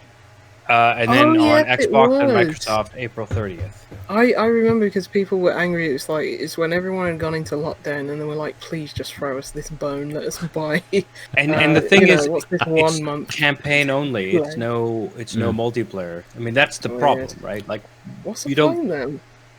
That game's don't available. Well, you can play that game. Modern Warfare 2 also introduced the Spec Ops, like that co-op element to it. There wasn't, the off element from zombies. It introduced where you have waves of enemies kind of coming towards you, and I loved that. When it came out, we played a lot of that. I preferred zombies over. That's weird. Yeah, because I'd imagine more people want to play the multiplayer. You'd think so. Hey, buy the game. I wonder if the servers are still on. Yeah, Probably. I'd think so. I would imagine Because so. Black Ops They want you. one's They, you know, here's a taster. on. Here's the campaign. Here's a little taster of it. Let's then charge you, 20, 30 quid just to get that A year multiplayer later, experience. Yeah. Yeah. Because this was the year before Black Ops, and the Black Ops servers are still on. So this is probably still on. Yeah, I would think so. Maybe I should. No, I don't want to go back to mine. No, I'll do my Black Ops disc. I wouldn't bother. Just play play Black Ops. Absolutely. Yeah. So the final game that I will only just touch upon, which I imagine I'll talk about next week, is Crusader Kings 3. Oh yeah. How many Eating your babies have you relatives, the eaten? game. Yeah. I haven't eaten any babies. What? That's like, oh, so you haven't played the game? You just I haven't gone down the tyrant path. I think after the tutorial, I very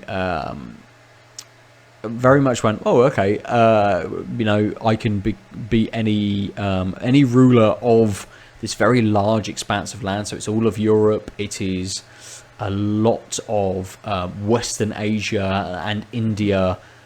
Not a little bit of kind of the border with China, a little bit of Russia, and then North Africa. That's kind of the map. And you can start off as anyone that had some kind of title within that. So I was like, okay, well, I'll go to England. I'll see what that's going to be like. Let's play it kind of from there and see. So I know a little bit of history around around this time period. I'll see what happens. And actually, I found that one of the sons of the King of England at that time held a title which allowed him to hold Dorset, which is where I'm from, and Somerset, the next county over. So I'm like, oh, I'll start as him. Why not? Let's see how difficult this is. And I played through with him a little bit, and I restarted as him again, because very quickly the first child I had, and the only child I had, was a girl. And I thought, well, within this society at this time, there's this rule of succession which only allows males, and I think suddenly if I'm going to become a female, it's going to become really hard. And I mean, it might have been like I can play as her spouse or something like that, but I didn't want that kind of... Just overturn the patriarchy, then. It's easy. Well, I could have done that, geez, but I didn't want that level of difficulty for kind of my first experience through this. Yeah. So I re-rolled, started again as the same character, had a male heir, and have been going through, and have been just really enjoying the depth of this game. There's so much here. There's so much to do, and things can kind of pass you by quite quickly. If you have your speed setting up on 5, things fly through, and the game will tactically pause for you if an event happens. You're like, oh, okay, brilliant. I'll deal with this. I'll see what happens. And then once that's happened, it goes really fast again, and suddenly an army is like, bop, bop, bop, bop, bop, bop, and it's right on your doorstep. I'm like, pause, quick. And I've learned kind of the speed that I like to play this game at. Which is 3, which is the middle option. And I switch between 3 and 4 based upon whether I've got something going on, whether I've got the building project going on in one of my towns, or I've asked someone to go and do something, whether they're out kind of doing some espionage, finding some secrets of the person who is in charge of the county over. Or my bishop who is trying to fabricate a claim to the lands over there for me to be able to then declare war and go over and take those lands and things. But it kind of limits you in a way that your title will only allow you to progress so far. So you can only own a certain amount of lands with the certain title you have. Otherwise, you can't stretch yourself and your court out enough to cover those elements. So people, the peasants and everyone becomes rowdy in your county and things like this. But I've just what have I stepped up to? I was a county level. I had a county level title, so I was the Earl of Dorset, and I think I held Somerset as well, and I held Wiltshire at one point, and I had Devon. So there was like 4 that I held. That is when I reset my when I had a girl. I'm like, they've got no value. Reset, start again.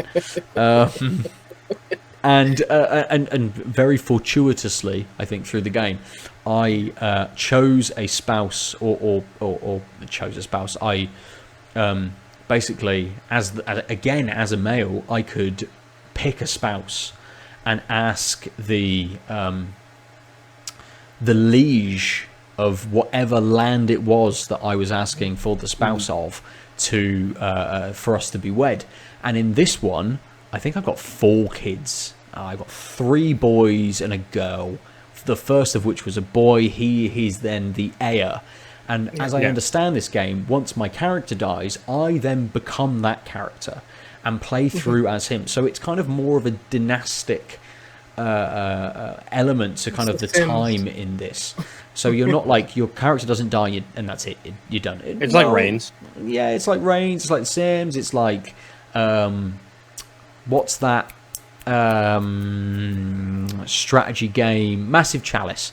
It's that kind of thing where you live through the generations, and there's lots of kind of different things that you can take into account. Like you can pick a spouse because of their different traits that they have, which then may pass down into your character, into your children, knowing that you're going to be playing as them, and that's the kind of thing you want.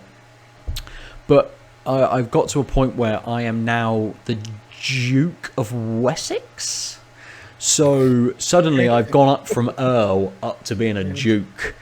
And part of that came from befriending the king, who was my father. But there's like a relationship element to this as well. So I'd become friendly enough with him, but I'd also become friendly enough with then my brother, who was the heir, first in line to be the King of England, that when everything, the Normans invaded, we had the invasion from Normandy as well, and Normandy won out. And when they won out, I was handed the title of the Isle of Wight randomly. And that meant that I had 3 of the 4 counties of Wessex, so I could then create the title, become a duke. And it's just, this game is brilliant in that there's so many layers to this. There's so much strategy, and I haven't played a grand strategy title in so long. Like I bounced off of Troy Total War. Is it Troy? Yeah. The latest one. No, I think it's Troy. Total War Stories or something like that. It's not like a full Total War title, but it is a full Total War title. But it's not Total War something. It's Total War Stories something, I think. Yeah. So we gave it away for the first day so that there could be some Twitch hype. Yes. Yeah. Yeah. And then we're hoping to sell everyone an expansion pack or 7. Yes, absolutely. And I bounced off of that. I think the tutorial put me off very much. And I'm like, I don't know what this is. I don't know what's happening here. I don't know what's going on here. Crusader Kings 3 very well eases you in with its tutorial. I've never played a Crusader Kings game before, so I wasn't really knowing the systems. I didn't have an experience with it. But it leads you in really well. And it actually says, here's the end of the tutorial. If you want, you can carry on as this character and have a game, or you can just start a new game. And I played for a little bit until I was kind of comfortable with understanding the mechanics to then jump into this new character. It does a very good job of easing you in. And it is free on PC Game Pass currently. That seems like that's how everyone's trying it out and finding that they like it. Absolutely. I love hearing like just stories of this game, like because it just all sounds so ridiculous and it's just great, and like the patch notes have like Dwarf Fortress level ridiculousness to them. Like, hold on. Well, it's crazy the amount of hygienic. They also have some really cool spins. Like one of the things that people have complained about in the past on games based in history has been when devs do representational stuff, and a lot of that is from ignorance and assuming that Europe was pure lily white, and it wasn't. And people got some backlash for adding people of color in games that the fans deemed were not appropriate. And Crusader Kings just went, fuck it. We're making fake histories. Do you want to be in a gay only, like a gay predominant world? Do it. Yep. Yeah.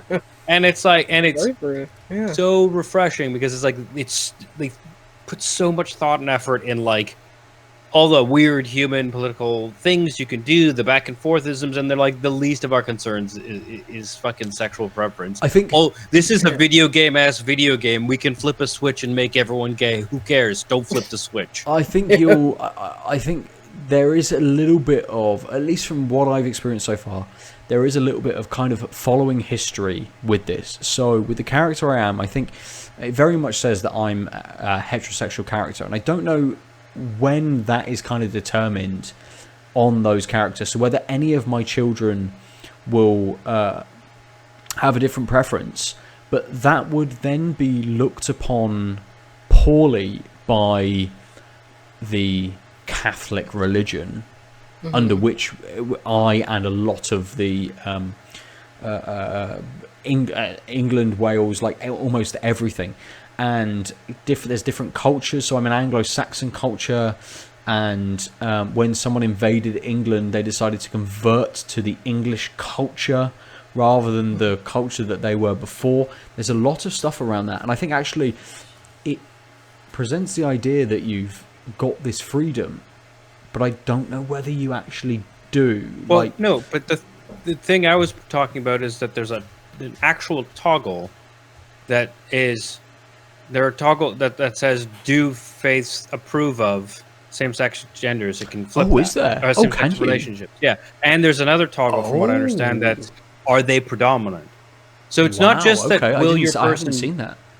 Yeah, it's not just that will your character be asexual, bisexual, gay. It's that you can make it acceptable for your run, such that if they are, or you can make the odds higher that they are, and or it's acceptable, right? Yeah. So that's what I think is great, is because they're like, things are so intricate. The whole point of this is like intrigue and politicking and warring, and like if I flip a switch and say and everyone's gay and it's okay, that doesn't change those dynamics.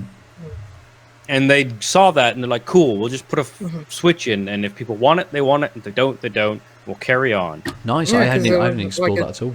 There's like another switch where it was like, you had a daughter, Ben, it could have been just like, we're not, like, the heir can be, like, whoever. Yeah. Male or female or something like that, So yeah, there's a lot of choice. Oh, nice. I like that. I haven't explored the options and those sorts of things very much at all. I just kind of jumped into a game on the base rule set, I suppose, that they had in there. So it's they've great got that they have those options. Like, yeah, I imagine, absolutely. like, maybe they also have like used, but just, you can randomize faith and randomize ruler placement if you don't want to follow history. Nice. That's good. Yeah, so the default is as close to history and its norms as possible, but you can flip sort of all those basic things to have it kind of just like a random civ map, essentially, where it's like, I've got a label, but it doesn't mean much. And you can have it so that, like it says, the view on same-sex relations depend on each faith's same-sex relations doctrine, and you can change that to everyone accepts it or not. Yeah, so there's a whole bunch of like things. We don't blame you for not noticing, because this game seems dense, let's say. A lot of... I'm just looking at these patch notes, and it's like 9 pages long. Yeah, so there is a gender equality setting as well, such that you can flip it to equality, and then your daughter would be able to be the heir. Oh, fuck. I wonder whether can you do that mid-game, perhaps? I'm guessing no, because that would be... You'd have to start with that. But it would also change how like certain decisions would have been made. And that seems like a really weird way to do a game, right? Yeah, Sorry, I overtalked you hilariously in the gender equality thing, Lucy. No, I'm just No, I was just reading patch notes. It's saying women will now be punished for having too few consorts. You are no longer malnourished and obese for life. Oh. You can no longer lose a friend you didn't have. That's amazing. That's the That's best one. a patch note and a fucking half. Right. Oh, you imagine playing this game. It's like, this person isn't your friend anymore. Like, oh, I didn't know they were my friend. Stressed out. You will no longer be stressed out if a spouse you dislike dies. Oh. Oof. Oof. Yes, oof. I was very stressed out. My stress level my character hit almost 1 because in very quick succession, during this war in this first run, my father died, and then my mother died, and then someone else died, and my character's like, can't deal with this. Sorry. I'll have a feast. That will make me feel better.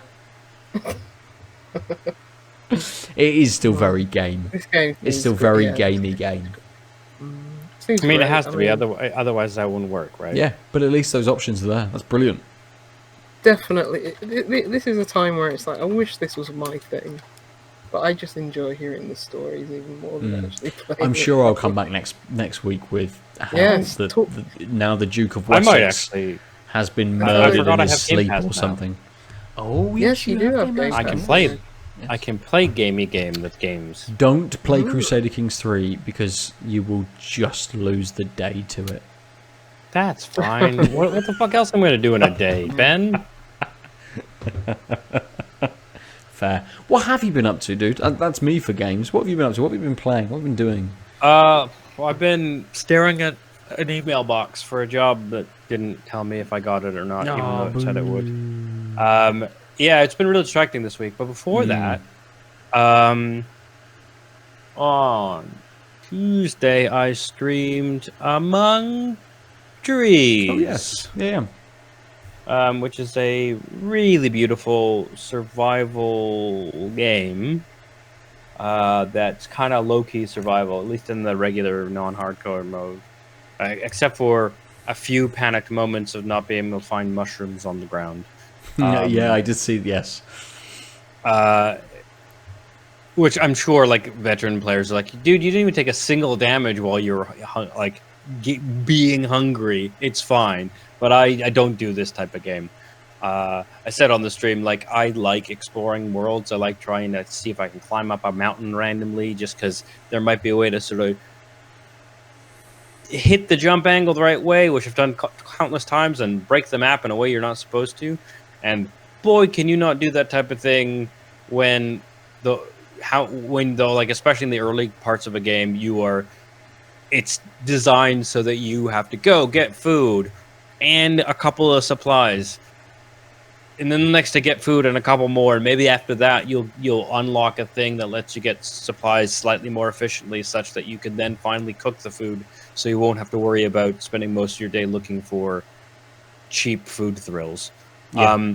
And so a couple times I was just like, oh fuck, I'm doing this wrong. I'm gaming badly.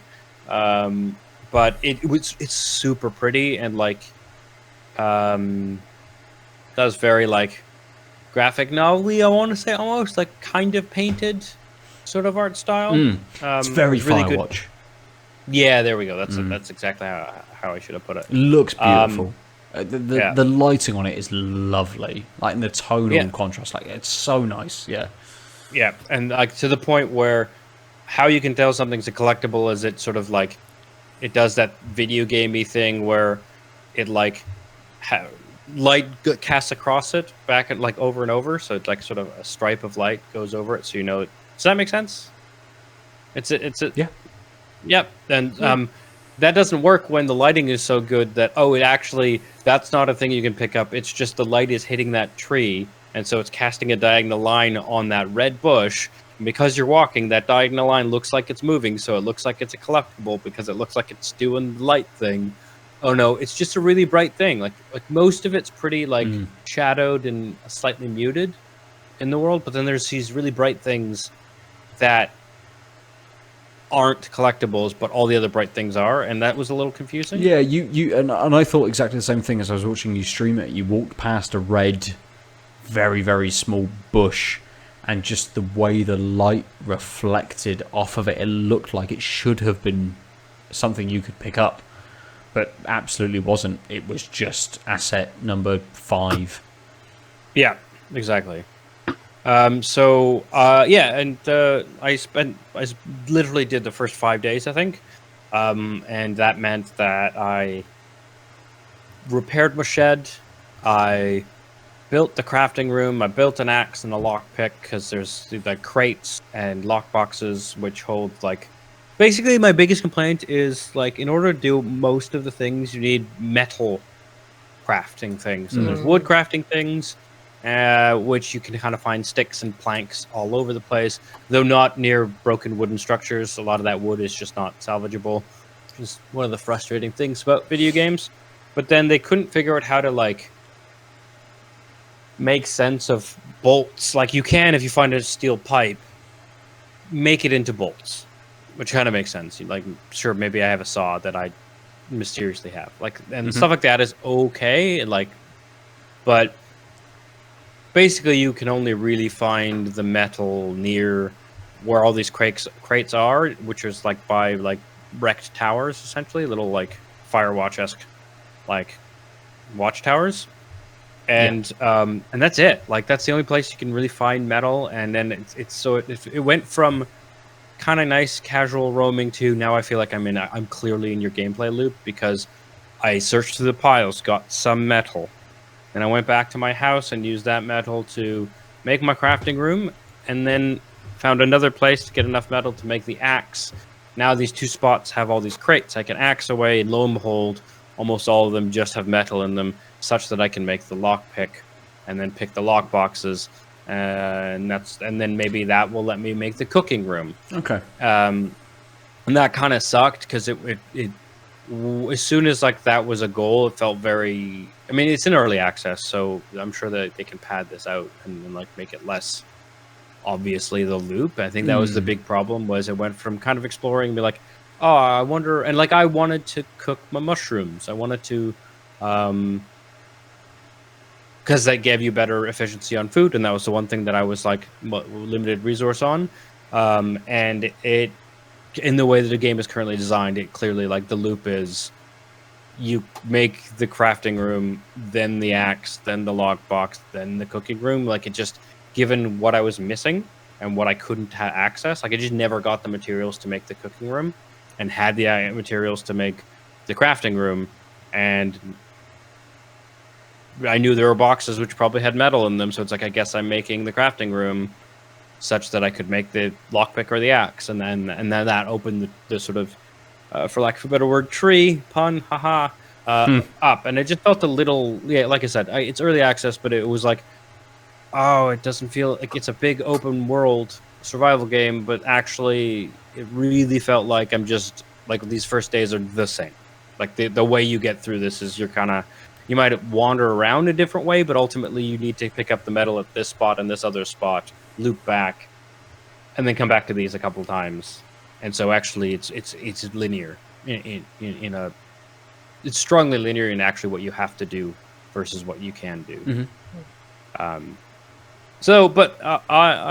mean, I've never really played one of these games. I like that there's bunnies, so clearly I could probably trap them once I have a cooking room to cook the meat, and then I'm assuming, like, catch a couple bunnies, and food is probably not the big concern, and you can start thinking about other things. Yeah. So I'm really curious what comes next.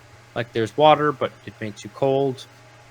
If there's seasons, that there might be a thing there, because one of the items I did pick that wasn't sort of in the list of things, once I got the crafting room, it's like, here are the things you can make. And this wasn't one of the ingredients, and it was insulation. It was like leaves to stuff walls and whatnot. It was like, so maybe I hit winter, and if I don't upgrade my house, I slowly freeze all day, every day. Yeah. That would like be interesting. The long dark, but slightly less punishing. Yeah, and I think...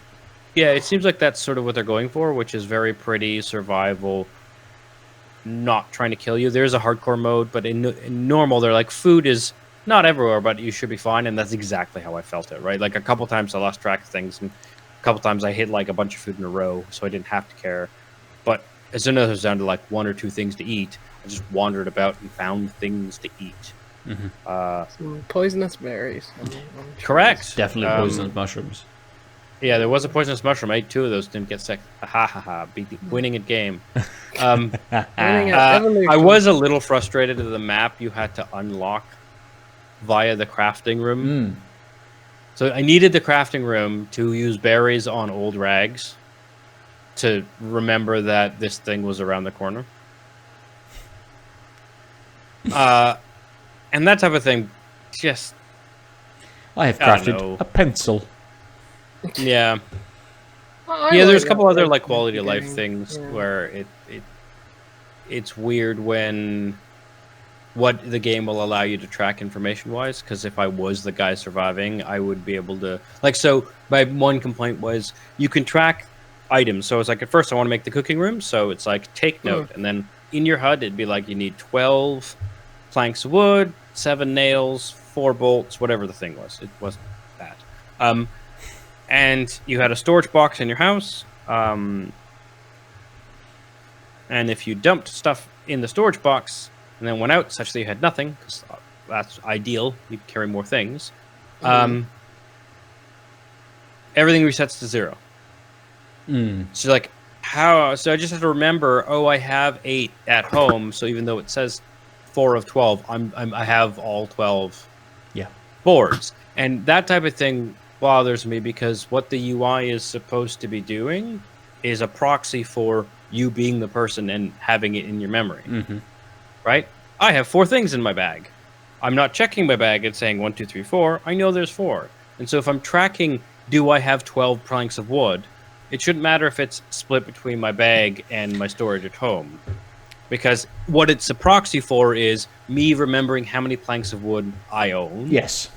And if and like little things like that really like can obviously be fixed, and I might actually tweet at them about that, because I think it's so annoying, especially early in the game, to feel like they could very you're being much shortchanged. They could very much kind of patch in an idea that if they want that to be the case, that your inventory tells you what is in there, because that is kind of what is presented at that time, that actually you could have a different hotkey that might bring up a piece of paper which says, here is my inventory at home, and you have to do some very swift math. Like, there's things that they could put in which allow them to have what they currently have in there, but still give you a little bit more agency.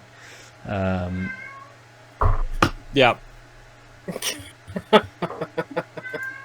Kim closed the door because I was talking too loud, and now Perry can't get in. I'll open the door and then I'll come back and just say the thing I was going to say. Yeah, sounds good. Yeah, it's surprising to me that you don't. Well, you said that you don't ever play these kinds of games. Like, Yeah. Like, what about Minecraft? You know, like I never really played Minecraft. I know. It's weird. Minecraft. It's weird that I never Steve. played Minecraft. I'm No, 37. it's absolutely not. It's Stephen absolutely Smash. not weird that you've not played the Minecraft. Yeah. But I built yeah, a house it's once a real over one. like In real 5. life.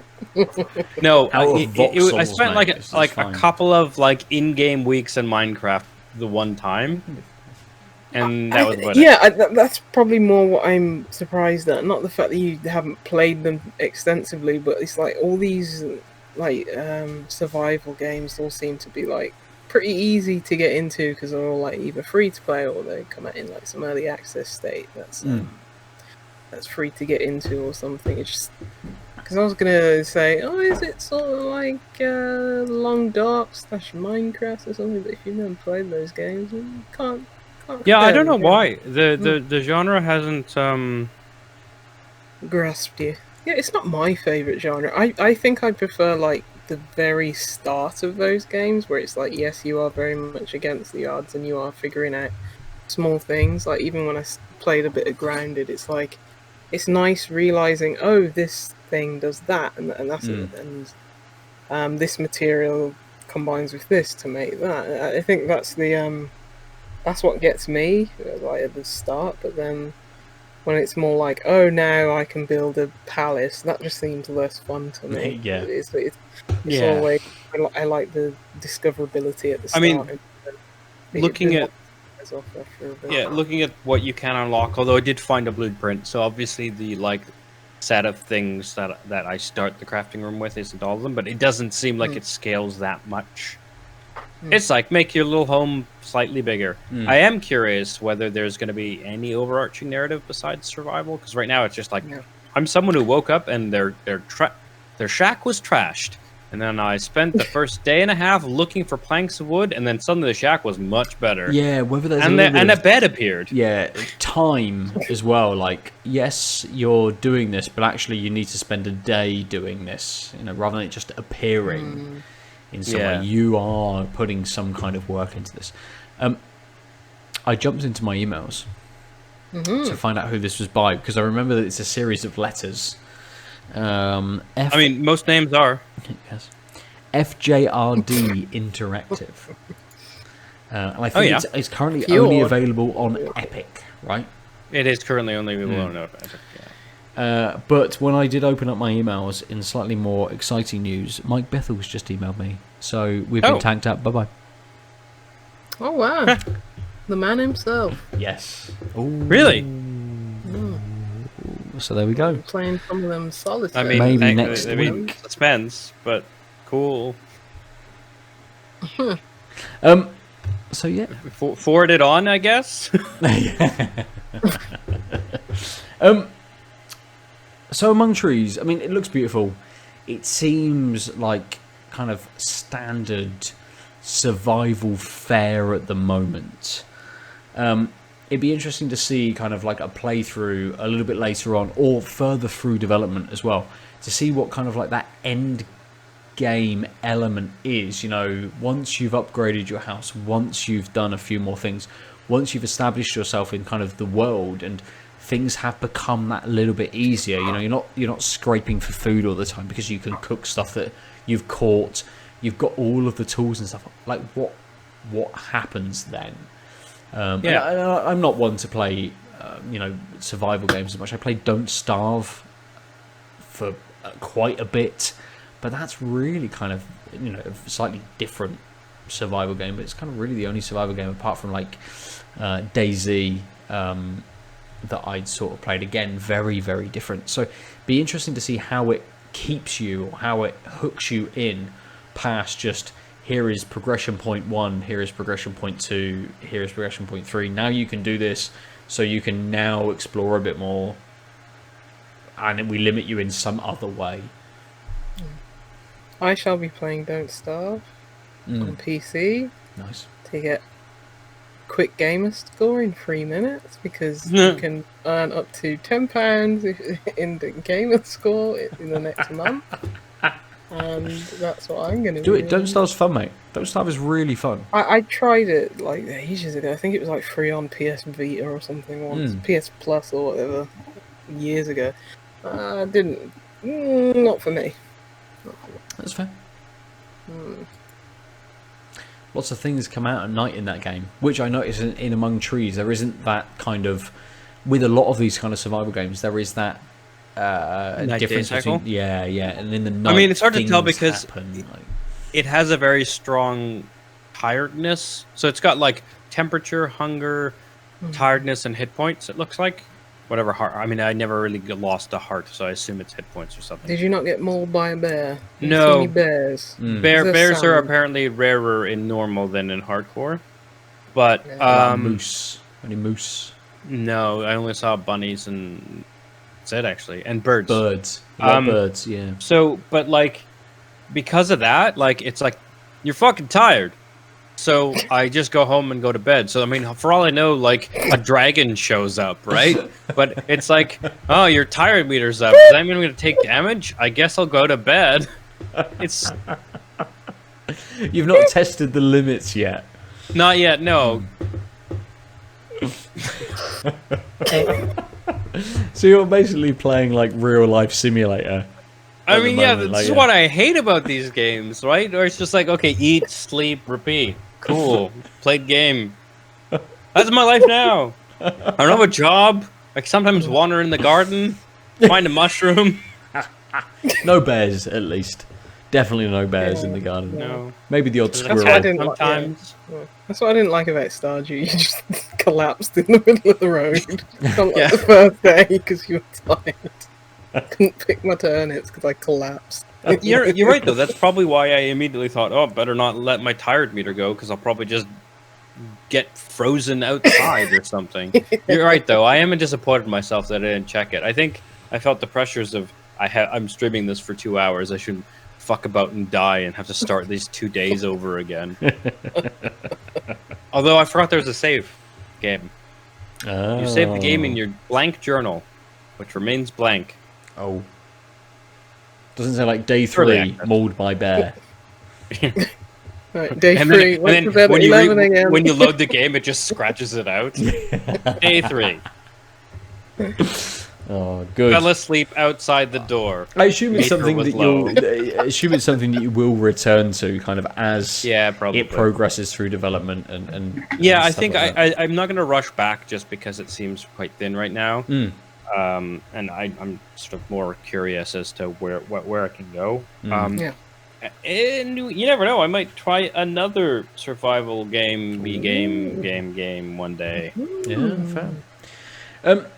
like for this week. Minecraft. And by that I mean I'm gonna play Smash soon I could because play- Minecraft Man is in Smash. That's where I'll get some achievements from Minecraft. There you go. Right.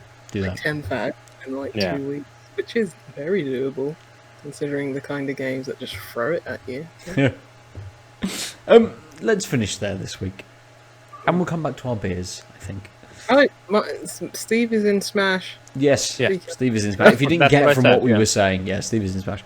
Aadil, your 2 Yes. beers, the Bullion of Ice to start, and what did you have to Yes. finish? Oh, the James gold beer. bullion, the gold bullion to finish. Yeah, Which did you prefer? Gold Bullion. Okay. I think the Berlin of Ice, although Strawberry Olive turned out to not be as bizarre on taste as I thought it might be, it was just not beery enough. It really started as squash and then ended as not beer nor squash. The Gold Bullion, I'm not sure I would like. I wouldn't rush out and have it again, but I think it's worth people trying. This Bullion hop is interesting. I would definitely try and see that in its more standard, darker beer variety. I could see how that goes really well, but I do admire the. We'll make it with a light ale. Yeah. And I did dig it again though. Like basically it's one of those weeks where neither of the beers are like ones where I'd be like, yeah, give me another one of those right now. If I want another beer, I'm going to go downstairs and have the last of the Wiper and Trues that I got the other week. Yeah, fair. That's what I'm going to have. Like, but I did like it, and I do think it's worth people trying. I just don't think it's not like going to be a regular rotation beer for anyone. I doubt. Fair. Yeah. Cool. So that's my pick. Also, I got my Nice. pen. For me, it's very easily the double IPA this week. Just a very, very well-made beer. Presented itself as a double IPA. It took me through lots of different flavours. It was beautiful. It was very, very easy. The Nipa from Boundary Forever Ago was an odd beer. Really weird in the way that it kind of tasted, in the mouthfeel, like everything. The way it presented itself was just very odd for a New England IPA. That's not to try and take away from the double IPA from North at all. I think had I have come up against, a lot of other beers, I would have still picked the double IPA from North because it's just very, very well made. Lots of lovely flavours in this, all combining together to present and produce a very lovely flavour. So I don't want to take away from that. In that I didn't enjoy one beer and that just defaults the other one. I think the North is just really, really good. Which I think if you'd have, heard me talk about it, if you're not tuning into our stream, if you're listening from the start, you will know what I thought about this beer from the moment I kind of started to drink it. So that is my pick this week. If you want to tell us about the beers you've been drinking or the games you've been playing, you can do so at Tanked Upcast on Twitter or on Instagram. You could go to outoflives.net to look at the other articles and lots of stuff that we're posting up on there, and talk to us about what we're discussing over on the website and the articles that we're putting together. I'm at Nova_47 almost everywhere if you want to talk directly to me. Aadil, if people want to talk to you or they want to tune in to the streams that you've been doing, how do they do so? You can reach me at the Omniarch on all the things except Twitch, where I'm _Omniarch, and I'm still doing my productivity streams. And by that I mean I started them up again because I took a couple of days off this week. Yeah.